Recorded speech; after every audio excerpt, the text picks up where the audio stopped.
All of us have regrets, big or small, all of us regret at least something from the past that didn't really go the way we planned. Isn't that the case?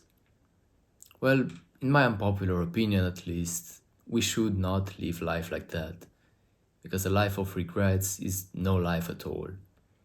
By no means do I promote making childish decisions and acting on biological impulses. No, that's not the case. But if you have huge regrets right now, if you find yourself going back and looking at past events all the time with regret, that's not a sign of bad life decisions. That's just a sign of a faulty perception, of a detrimental perception right now. Because let's take an example of two persons, person A and person B. Person A is anxious, depressed, lonely. Person B is successful, thriving through life. The breakthrough here is that these two persons have had the exact same life experiences. Well, how is that possible then? What makes the difference? The perception, how you view the world, how you choose to view life and everything that happens. I want to outline the principles of Adlerian Psychology once again, which is a psychology of use.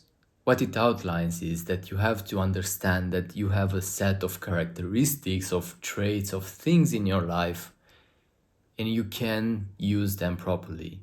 All that matters is how do you use what you've got in order to get a better outcome, better results. Opposed to the psychology of possession, which promotes the idea of this happened to me, so I am unable to move forward. And that's just being attached to the trauma. So why would you choose the psychology of possession? Well, people choose it because it's easier. It's the easy path. To just find excuses, coping. It's more comfortable as well because like moving forward and actually thriving through life, that's quite scary because it's new. It requires you to step out of your comfort zone all the time, to be brave, to bring up all the courage needed. So it's tough. But anyway, returning to the psychology of use. The goal of the psychology of use is to encounter and to approach every single situation with the mentality of, okay, this happened, I accept it completely, but what do I do now? What do I do to make the situation better? Because, okay, I'm not saying that you have to be a robot and completely accept everything that happens without any feelings. Maybe you need a bit of time to process it. But you have to get used to accept the situation as it is, especially if you can't change it. Because it's a very often encountered situation that something bad happens, something that didn't go the way you planned to, and you end up feeling frustrated. You end up having regrets that it didn't happen the way you wished, you wanted to. And that's why you have to get used to not be frustrated and to fully accept it. You know how life is about acceptance often. And also, I don't believe this is an authentic thing and a natural thing to be frustrated. I believe this is just something you got used to. Frustration, regret. Why would they be authentic? Why would they be natural? They're just something we get used to.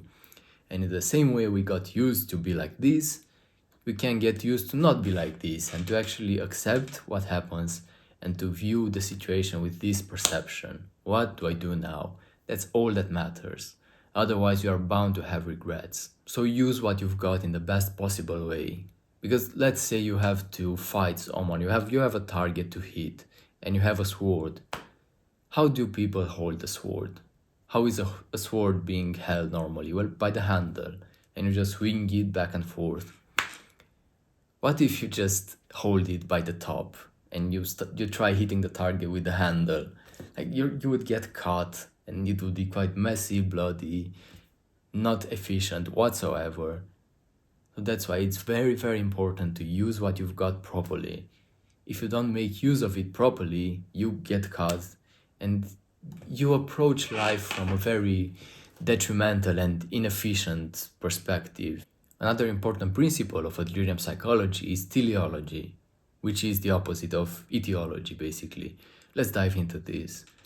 Let's say we have one person that's extremely depressed again, very anxious, struggling socially, really having a bad life because of a certain traumatic event from the past. Well, etiology says that this person is behaving this way because of that trauma. Well, teleology outlines the perspective of this person having the goal of remaining in this position. That's teleology, a goal being hidden behind every single action. So what you might think, what possible goal could they have that's so important that they want to stay depressed and anxious? Well, the goal of not being socially rejected, judged. If that goal is big enough, they will find any reasons whatsoever. Because the slight possibility of rejection out there is scarier than just staying in the same negative feeling zone. Because at least this is familiar, at least this is the comfort zone. Teleology, psychology of use, extremely logical and no BS, no coping mentalities and approaches to life. A secret to living a happy life, in my opinion. The past is bound to regrets. With any mentality you have, the past is bound to regrets. If you're a person that loves to just drive down memory lane and look back all the time and retrospect, you're bound to have regrets. It's unavoidable. Well, is it nice to sometimes look back at your memories and, relive those moments? Yeah, it might be nice. You might discover or rediscover nice experiences that you had, but they are quite detrimental in my opinion, and it might not be worth it to look back at the past because all you have is now. The past, the future, they don't exist. All you have is now, and you can take action right now to create a better future, so that your future self will be proud of you now. Are you proud of you in the past that instead of creating a better future for you now, just retrospected nostalgically? I don't really think so. And lastly, new negative experiences will always keep occurring, and you have to be ready.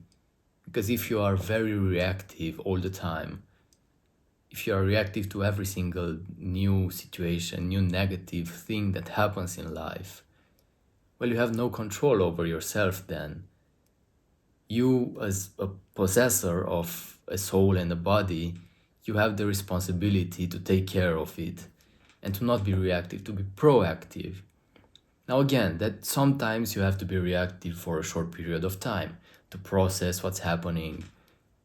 But it's not natural to be reactive for a long period of time or to have regrets for a long period of time.